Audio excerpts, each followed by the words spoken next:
Hi ladies and gents, and welcome back to the channel. Today's video we're going to concentrate on your glutes, your buttock muscles, and how they can help you with your knee injury or your knee pain.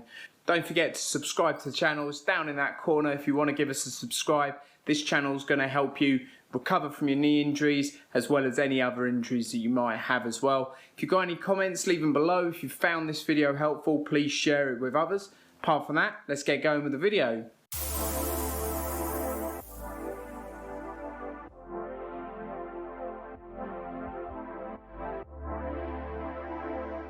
So we know for lots of different injuries the glutes are really important for your lower back, certainly for your hips, but for your knees and your ankles as well. Having good stability at your hips is going to help you out lower down the chain. And we know from some recent research that using, for instance, for your patellofemoral pain over your kneecap, that if we're using your quads and your glutes, or we're rehabbing your quads and your glutes effectively, it's much more efficient than one or the other.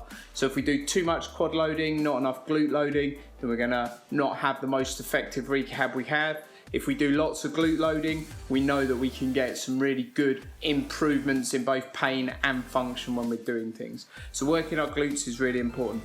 Today we're gonna run through 4 main exercises. So we're gonna look at the clams, so laying on your side, rotating your leg. Not very functional, but a good way to isolate your glutes, how we can progress that with bands. We're gonna have a look at side lying hip abduction, so taking your leg out to the side, nice and straight. Also gonna have a look at some bridging, so these are quite traditional glute bridges, and potentially increasing them into other exercises as well. And then finally, we're gonna look at one of my favorite exercises, the crab walks or the side shuffle, or monster walks, sometimes they're called as well. All right, let's get going then. So first up, we're gonna have a look at the clam. The clam's a nice one to start with because it's quite an isolated movement. We're gonna lay on our side with our hips at 45 degrees, knees at 90 degrees, keeping our feet together and our back still. We're gonna raise our top leg away from our bottom leg. We wanna be careful that we don't rock and roll through the pelvis. So imagine you're laid against the wall behind you as you're taking that knee up and down. You just wanna produce movement directly from the hip joint itself, as opposed to from the back. So we want to keep nice and stationary. If you want to look at increasing the load on this, you can put a band around your knees. So there's a link in the description below for the bands that I use. If you want to use them, please feel free to click on the link. So we're using a band here just to add some resistance, again, around the knees to make that a bit harder. Another way of making it harder is to take that band back off and increase your range by raising your feet. So what this does is it relatively internally rotates your top hip, so you have to work for a further range of motion. Again, imagine you're laid against the wall, so you can't roll backwards, you can't roll forwards, so you're nice and controlled through that movement. So we then have hip abduction, or abduction some people call it. That's movement out to the side with a straight leg. So it's important to work those glutes through multiple different angles, multiple different positions. So we're going to work it out to the side next. We've done rotation, out to the side, and then we've got extension movement behind you, which is another movement that the glutes produce. So abduction, movement out to the side, nice and simple, one nice straight line, so you're dead straight, and then you're lifting that top leg away from your bottom leg as straight as you can. If it's too hard with a straight leg, you can bend your knee to make it a little bit easier. That shortens down the lever so it doesn't affect the hip quite as much. Straightening that leg makes it harder, and again, adding a band into the situation will make it even harder still. You don't want to go too nuts on the band, just enough to give you some extra resistance. So extension, as I mentioned, is another movement that we want to try and produce from the hip. So extension we get when we take the leg behind you, or relatively we lift the hips into the air. So a really good way to get you working through those hips is a glute bridge. So just literally laying on your side.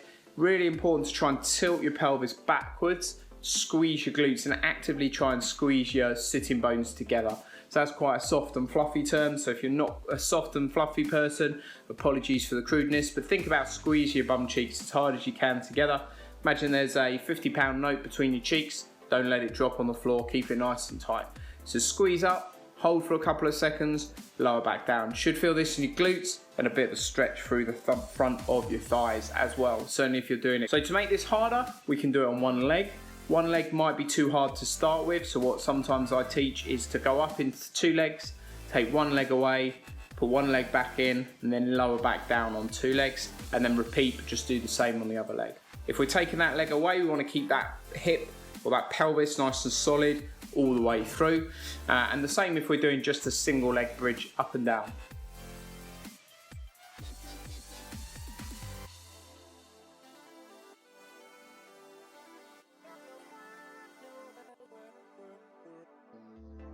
Another way we can make this harder is to add a mini band around your knees.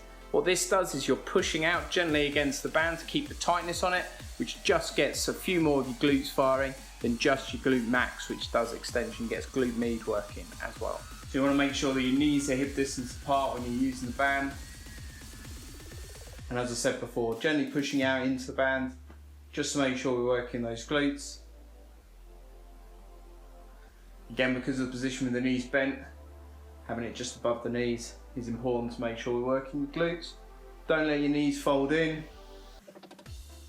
So there should be a definite gap. Working your glutes, your bum muscles, as we push those hips up into the air. You can also take that leg away.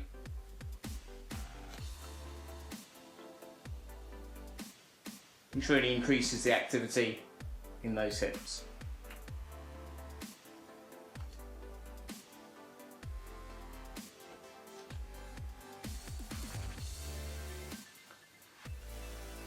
And I've saved my favourite till last. We've got crab walks or monster walks. So you can start these with the bands around your knees. That makes it a bit easier. But recent research has suggested that that actually gives you a bit more work through your TFL muscle up high on the hip and doesn't activate those glutes enough. So we want to make sure those glutes are working.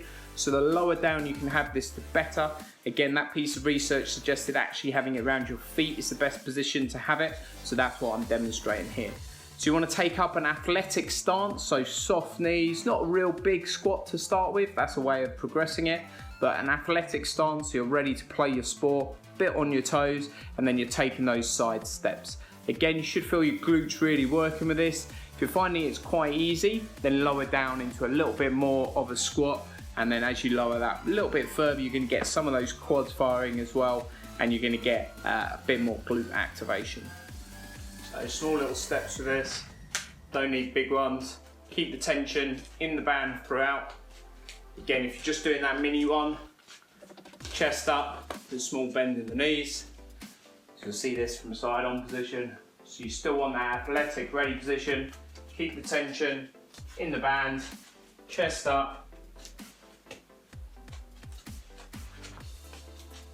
You should really get those glutes firing very quickly with this.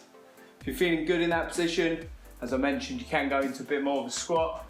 Really get those quads working in an isometric contraction to get a bit of bang for your buck, a bit of value for money, and again, quite quickly, getting those glutes really firing up very nicely. Again, choose a band that's appropriate for you. You want to be doing 8 to 12 steps in each direction, have a little break, 8 to 12 again, to get you really working hard. Take breaks as you need to through this. Certainly with the band around your feet, much harder than with the band up higher. And again, as we discussed, the research suggests that gets your glutes working even harder as well. So with all of this, I suggest 3 to 4 sets of 10 to 12. If you're able to do 15 or 16, it's probably getting too easy, and you need to look at one of the progression that I've suggested, adding bands, increasing lever lengths. Again, 3 to 4 sets is a good way of doing it to make sure you're nice and fatigued, and we're going to get those glutes working nice and strong. Although I say strong, these are less strength exercises and more strength endurance exercises, so we're getting those muscles used to working for a bit more of a prolonged period of time. Things like deadlifts and hip thrusters, where we can really weight them up, are going to be a bit more on the strength side of things for glutes, but that's beyond the scope of this video and might be one for the future. My deadlift video's up in that top left hand corner. Great way to load up that posterior chain, so your glutes, your hamstrings, all the back of your body. So do give that a look if you're interested. I'll also leave a link to my squat video below, which is another way of getting those squats working, glutes working during your squats as well. So that's it, ladies and gents. Please leave a comment below if you use these exercises already, or if there's some new things that you haven't learned, like having the band around your feet. New things are always important. Let me know how you're getting on with them as well, if you've started to incorporate them in your rehab routine. And apart from that, I'll see you again in the next video, ladies and gents. Take care.